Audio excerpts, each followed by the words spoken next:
श्री रामचंद्र जी वनवास के बाद अयोध्या लौटे तो खूब धूमधाम से उनका राज तिलक हुआ। बड़े सम्मान के साथ उन्हें अयोध्या का राजा बनाया गया। राजगद्दी पर बैठने के बाद उन्होंने लक्ष्मण जी को आदेश दिया कि भोजन करने से पहले देख ले कि कोई भूखा तो नहीं रह गया। लक्ष्मण जी ने श्री रामचंद्र जी से कहा, मैं अभी आवाज़ लगाकर आया हूँ, कोई भी भूखा नहीं है। रामचंद्र जी ने कहा, दोबारा जाओ और ज़ोर से आवाज़ लगाओ, शायद कोई भूखा रह गया हो। रामचंद्र जी की आदेश पालन करते हुए लक्ष्मण जी दोबारा बाहर गए और उन्होंने ज़ोर से आवाज़ लगाई तो कोई आदमी तो नहीं, लेकिन एक कुत्ते को लक्ष्मण जी ने रोते हुए देखा। अंदर आकर उन्होंने श्री रामचंद्र जी से कहा, बाहर कोई व्यक्ति भूखा नहीं है, बल्कि एक कुत्ता अवश्य रो रहा है। रामचंद्र जी ने उस कुत्ते को अंदर बुलाया और कुत्ते से पूछा, तुम रो क्यों रहे हो? कुत्ते ने कहा, एक ब्राह्मण ने मुझे डंडा मारा है। रामचंद्र जी ने ब्राह्मण को बुलवाया और उससे पूछा, क्या यह कुत्ता सही बोल रहा है? ब्राह्मण ने कहा, हाँ, यह मेरे रास्ते में सो रहा था, इसलिए मैंने इसे डंडा मारा। यह कुत्ते जहाँ तहाँ लेट जाते हैं, इन्हें डंडे से ही मारना चाहिए। रामचंद्र जी समझ गए कि ब्राह्मण की ही गलती है, लेकिन ब्राह्मण को क्या कहे, सो उन्होंने कुत्ते से पूछा, ब्राह्मण ने तुम्हें डंडा मारा तो तुम क्या चाहते हो? भगवान, इसे मठाधीश बना दिया जाए। कुत्ते की बात सुनकर भगवान मुस्कुरा दिए और मुस्कुराते हुए कुत्ते से पूछा, इस ब्राह्मण ने तो तुम्हें डंडा मारा, बदले में तुम इन्हें मठाधीश बनाना चाहते हो। मठाधीश से इनकी बहुत सेवा होगी, काफ़ी चेले बन जाएंगे, इससे तुम्हारा क्या फ़ायदा होगा?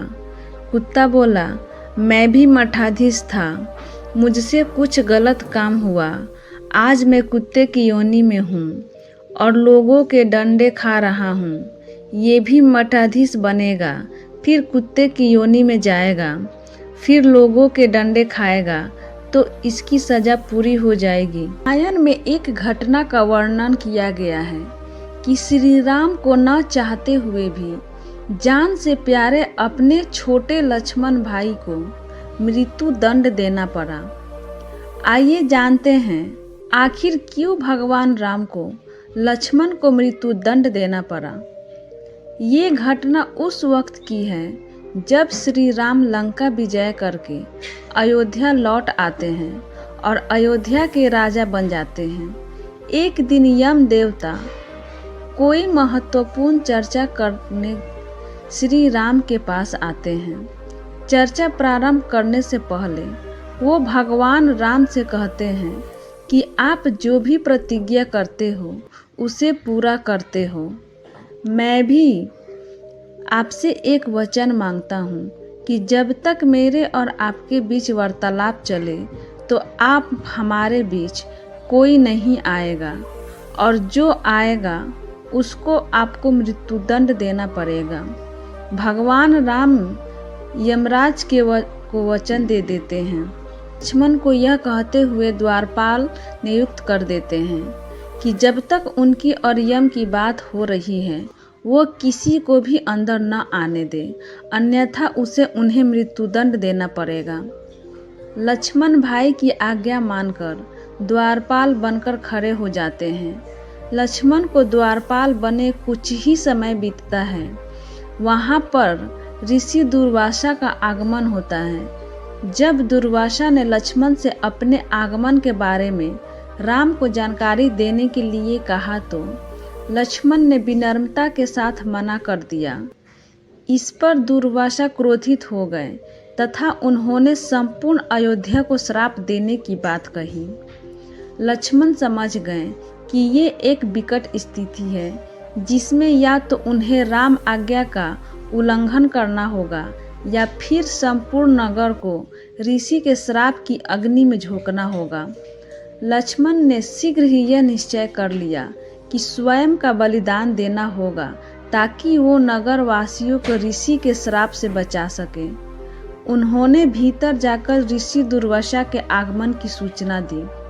राम भगवान ने शीघ्रता से यम के साथ अपनी वार्तालाप समाप्त कर ऋषि दुर्वासा की आवभगत की, परंतु अब श्री राम दुविधा में पड़ गए, क्योंकि उन्हें अपने वचन के अनुसार लक्ष्मण को मृत्युदंड देना था।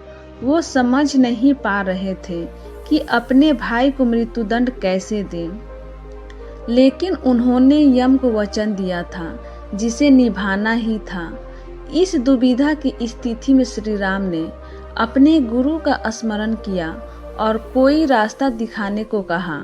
गुरुदेव ने कहा कि अपने किसी प्रिय का त्याग उसकी मृत्यु के समान ही है, अतः तुम अपने वचन का पालन करने के लिए लक्ष्मण का त्याग कर दो।